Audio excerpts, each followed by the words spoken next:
अस्सलाम वालेकुम। ये हमारे पास यह डायग्राम है पेपर नंबर 2022 की। इसमें हमें क्या कह रहे हैं कि एक सेल पर्सन है जो मैनेज कर रहा है हमारे पास अदर सेल पीपल्स को। ठीक है, एक सेल पर्सन मैनेज कर रहा है बहुत से सेल पीपल को, यानी कि सेल पर्सन और सेल पीपल इनके दरमियान 1 to many का रिलेशन है। Sale person is manage by only one sale people, इसीलिए यहाँ पर क्या आएगा, 1 आएगा। ठीक है, उसके बाद है हमारे पास कि एक सेल पर्सन जो है can be an agent for many customer. हमारे पास एक सेल पर्सन है और वो एजेंट है किसके लिए, मैनी कस्टमर्स के लिए।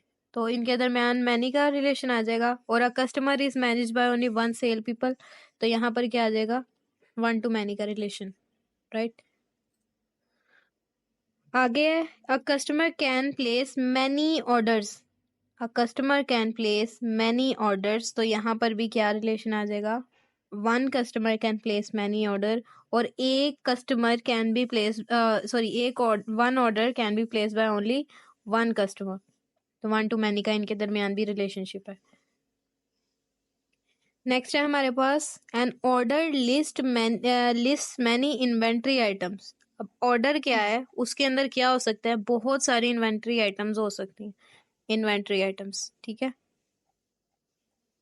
और एन इन्वेंट्री आइटम में be listed on many orders. ठीक है, तो यहाँ पर मैनी टू मैनी का रिलेशनशिप आ रहा है। फिर आगे है N inventory item is assembled from many parts. आगे आई का मैनी का रिलेशनशिप है किसके साथ, पार्ट्स के साथ। यानी कि एक जो हमारे पास ऑर्डर हमने प्लेस किया है किसी एक स्पेसिफिक प्रोडक्ट जो का, उस प्रोडक्ट के कुछ पार्ट्स हो सकते हैं। और a part may be assembled into many inventory items. इसी तरह यहाँ से पार्ट भी कह रहा है कि वो काफी सारी इन्वेंट्री आइटम का हिस्सा हो सकते हैं, तो यहाँ पर भी मैनी टू मैनी का आ गया। ठीक, उसके बाद many employees assemble an inventory item from many parts. अब यहाँ पर क्या होगा, यहाँ पर आपके पास मैनी एम्प्लॉय आ गए और एम्प्लॉय कह रहे हैं असेंबल किसे कर रहे हैं, इन्वेंटरी को। मैनी एम्प्लॉयज इन्वेंटरी को असेंबल कर रहे हैं सिंगल।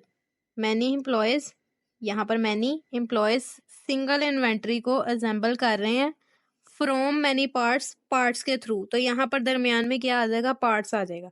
एम्प्लॉय का पार्ट्स के साथ रिलेशनशिप बनेगा और वो फिर इन्वेंटरी के साथ अटैच हो जाएगा।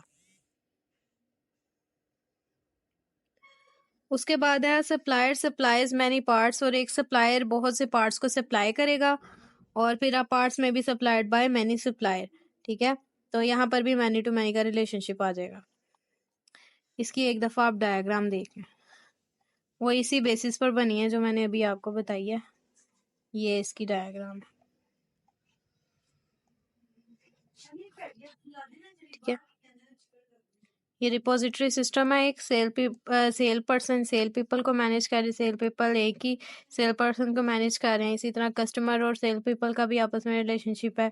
जो दरमियान में ये लिखे हुए हैं ये सारे मैंने आपको पहले भी बताया था कि वहां पर सारे रिटर्न होते हैं, हमें सिर्फ उनको मैनेज करना होता है। एम्प्लॉय पार्ट्स के थ्रू इन्वेंटरी को असाइन जो सा है वो कर रहा है। ठीक है, कस्टमर और ऑर्डर्स को भी आप देख सकते हैं, ऑर्डर को इन्वेंट्री को देख सकते हैं, इन्वेंट्री और सप्लायर किस तरह से इन्वेंट्री और पार्ट किस तरह से जा रहा है उसके पास, एम्प्लॉय के पास जा रहा है। इन तीनों के दरमियान जो लास्ट वाली मैंने आपको बनाई थी। ये अब हमारे पास इसकी क्यूरीज हैं। फर्स्ट क्यूरी है हमारे पास, show the employ number, name, salary, sal grade of all those employees working in account department. Account department में वर्किंग करने वाले सारों के नेम्स, आईडी, सेल ग्रेड और सैलरी जो है एम्प्लॉयज़ की शो करनी है। तो उसके लिए सिंपली हम लोग डबल जॉइन यूज़ करेंगे और डबल जॉइन को यूज़ करते हुए डिपार्टमेंट और सेल ग्रेड के टेबल को एम्प्लॉय के टेबल साथ जोड़ेंगे और उसके बाद जो सैलरी है उसको सिलेक्ट कर लेंगे जो कि हाई और लो सैलरी के दरमियान रहेगी, और अकाउंट जो है उसका डिपार्टमेंट सेलेक्ट कर लेंगे। ठीक है, सेकंड क्यूरी है show the employee name and department name, employee का नेम और डिपार्टमेंट का नेम लेना है हमने, और उन सब का होना चाहिए whose manager is not king, उनका मैनेजर किंग नहीं है, ठीक है। तो उसके लिए हम ये देख लेते हैं, हम लोग एक पूरे टेबल के अंदर में से ना किंग वाले जितने भी हैं उन्हें निकाल के सामने लेके आते हैं और हम कहते हैं कि ये इतने केस थे, ये हम बाहर निकाल लिए हमने। फॉर एग्जांपल ये के है, ये सी है, ये के है, ये भी सी है, ठीक है। तो मैंने के वाले जोन से हैं सारे बाहर निकाल लिए हैं इस इस सब क्यूरी के थ्रू, ठीक है। ये जो आपको क्यूरी नज़र आ रही है ना, इस क्यूरी के थ्रू मैंने क्या किया है, ये दोनों सिलेक्ट कर लिए हैं, तो इसका मतलब ये बाहर निकल आए अंदर से, ठीक है। ये अंदर से बाहर निकल आए। अब अंदर कौन से रह गए हैं, सिर्फ ये और ये। अब ये कह रहा है नॉट इन के और के, तो जब मैंने इन दोनों को सिलेक्ट कर लिया ना इस सब क्यूरी के थ्रू, तो मैंने कहा नॉट इन, तो इनको नहीं लेना, यानी इनको नहीं लेना, इसका मतलब किसे लेना है, सी को लेना है, ठीक है। ये इस तरह से है कि आप पूरे टेबल को दो हिस्सों में डिवाइड कर लेते हो, एक वो हिस्सा जिसमें वो चीज़ है और एक वो हिस्सा जिसमें वो चीज़ नहीं है। अब वो कह रहे हैं नॉट इन किंग, यानी कि जिसमें के या वो वाला नहीं लेना हम लोगों ने, और जिसमें बाकी के हैं ना हमने वो लेने हैं, तो हमने किंग वाले को छोड़ के बाकी सारे ले लेने हैं, और इस तरह से हमारी ये क्यूरी कंप्लीट हो जाएगी। थर्ड वन है हमारे पास show the department name, total salary, और सैलरी को हमने किस तरह से शो करना है, सैलरी प्लस कमीशन, अगर कोई कमीशन एग्जिस्ट करता है तो वो भी उसके अंदर ऐड करना है। Of all those department whose average salary is greater than average salary of account department, यानी कि सारे डिपार्टमेंट्स को हमने अकाउंट के डिपार्टमेंट के साथ कंपेयर करना है, और क्या होना चाहिए कि बाकी सारे डिपार्टमेंट की सैलरी जो है वो अकाउंट डिपार्टमेंट की एवरेज सैलरी से ज़्यादा होनी चाहिए। सिलेक्ट कर लिया हमने डिपार्टमेंट को, ठीक है। डिपार्टमेंट का नेम हमने लेना है, और यहाँ पर सोलेस का फंक्शन है जो कि क्या करता है, इफ कंडीशन को बेसिकली टेबल्स में अप्लाई करता है। अगर एक कमीशन एग्जिस्ट करती है तो उसको सैलरी में ऐड करके शो करेगा, वरना फिर खाली सैलरी को शो कर देगा, ठीक है। और जो भी फाइनल आंसर होगा ना उसे न्यू कॉलम टोटल इनकम के अंदर शो करेगा। अब इसे लिया कहाँ से, एम्प्लॉय के टेबल में से लिया, एम्प्लॉय के टेबल को हमने ज्वाइन कर दिया डिपार्टमेंट के टेबल के साथ। अब जो नेक्स्ट चीज़ है उसे आपने ध्यान से देखना है। तीन चीज़ों की उसने बात की थी, तीन नहीं दो की सॉरी, जिसमें सबसे पहले एक डिपार्टमेंट या टेबल है और उसकी एवरेज सैलरी होगी, और वो एवरेज सैलरी जो सी है ना सारे डिपार्टमेंट्स की ग्रेटर देन होने चाहिए average salary of account department, जो हमारे पास अकाउंट का डिपार्टमेंट है ना उसकी सैलरी से बड़ी होनी चाहिए।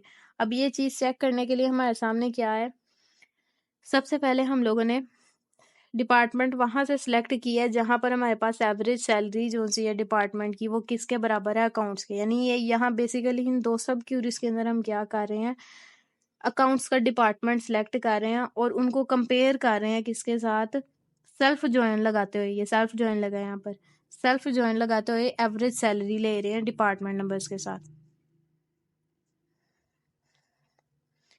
ये हमारे पास एक पूरा टेबल है, इसमें से हमने जितने भी अकाउंट्स वाले डिपार्टमेंट है ना उनको निकाल के एक अलग टेबल में रख दिए। ये जो इसके अंदर सब क्यूरी में हो रहा है ना मैं वो बता रही हूँ, ठीक है।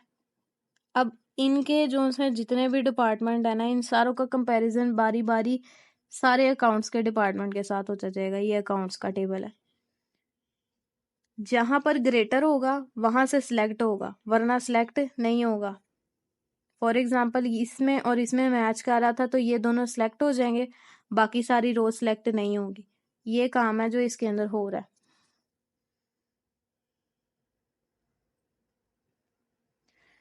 उसके बाद हमारे पास है फोर्थ वन पे कि शो करना नेम और salary of all employees who have salaries with in the range of 1000 and 10,000। उनकी सैलरी किसके दरमियान है, 1000 एंड 10,000 के, और उनके जो नाम है वो ए के साथ शुरू कह रहे हैं ए जो है ना उसके अंदर आता है at the third last position, third last position पर। अब थर्ड लास्ट पोजीशन का मतलब ये है कि यहाँ पर देखे थर्ड लास्ट पर है, लास्ट पर के है, सेकंड लास्ट पर आर है और थर्ड लास्ट पर ए है। इसी तरह यहाँ पर थर्ड लास्ट पर वार्ड में भी ए है, ब्लैक में भी थर्ड लास्ट पर ए है। तो ये तीनों में नाम नहीं आने चाहिए, ठीक है, या फिर कोई और नाम जिसके अंदर दरमियान में ए आता हो। क्या हुआ? अब डिस्प्ले इसको हम लोग देख लेते हैं। ये लो। हमारे पास फोर्थ क्यूरी है, show the name and salary of all employees who have salary with in the range of 1000 and 10,000, यानी कि 1000 और 10,000 के दरमियान जितनी भी सैलरीज वाले एम्प्लॉयज हैं उन सबके नाम और सैलरी मेंशन करनी है, और उनके नाम में जो ए है ना वो सेंटर में आना चाहिए, ठीक है, उनके नाम में जो ए है ना थर्ड लास्ट पोजीशन पर सॉरी आना चाहिए, यहाँ पर लिखा हुआ है। और लेकिन उनके अंदर ये 3 नाम नहीं होने चाहिए। इन 3 नाम को निकाल के बाकी जितने भी हैं वो सारे हम लोगों ने ले लेने हैं, ठीक है। फॉर एग्ज़ाम्पल अगर हम लोग नेम लिखते हैं सना, तो इसमें भी ए जो है वो थर्ड लास्ट पर एग्जिस्ट कर रहा है। तो इस तरह से सना को हम ले लेंगे, लेकिन ये क्लार्क, वार्ड और ब्लैक ये तीनों नाम ही हम लोग नहीं लेंगे।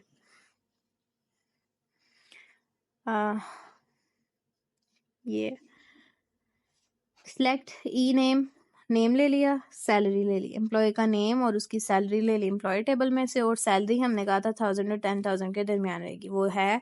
और जो ई नेम है ना वो क्या कह रहा है कि ये अब जो इन्होंने लिखा हुआ है ना ए स्लैश और ये स्लैश स्लैश, इसका मतलब ये है कि ए सेंटर में है, ठीक है, या ना तो बिल्कुल एंड पे है और ना ही बिल्कुल स्टार्ट में है, वो कहाँ पर है, लास्ट में है। और लेकिन हमने कौन सा नाम नहीं लेना, और ये तीनों नाम हम नहीं ले रहे, ई नेम नॉट इन, जहां पर ई नेम जो है वो इन तीनों के दरमियान में ना आए, ये तीनों नाम अंदर एग्जिस्ट ना करते हो, हमने सिर्फ वो वाले ई नेम सेलेक्ट करने हैं। तो ये हमारी फोर्थ क्यूरी है। और लास्ट क्यूरी है हमारे पास, display the name and incremented salary, ये वही है जो हमने पहले भी एक पेपर में किया है। अब इंक्रीमेंटेड सैलरी को असेंडिंग ऑर्डर में सेट करना है, यानी कि ऑर्डर बाय इंक्रीमेंटेड सैलरी होगी।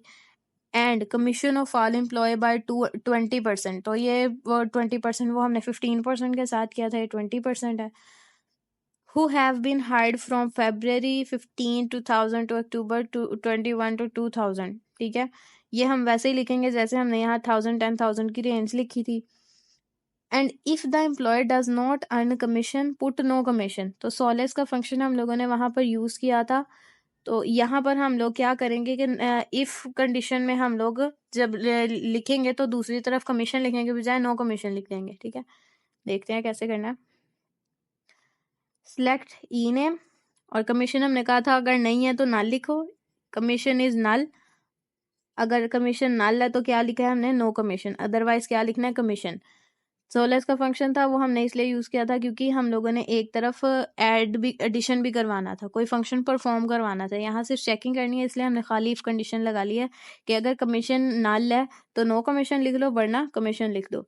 इसको हमने शो कैसे करना है, कमीशन के साथ, और 20% को हम लोगों ने मल्टीप्लाई करके डिवाइड करके 100 के साथ जब शो करना सैलरी के साथ, तो वो इंक्रीमेंटेड सैलरी के तौर पर सामने आएगा।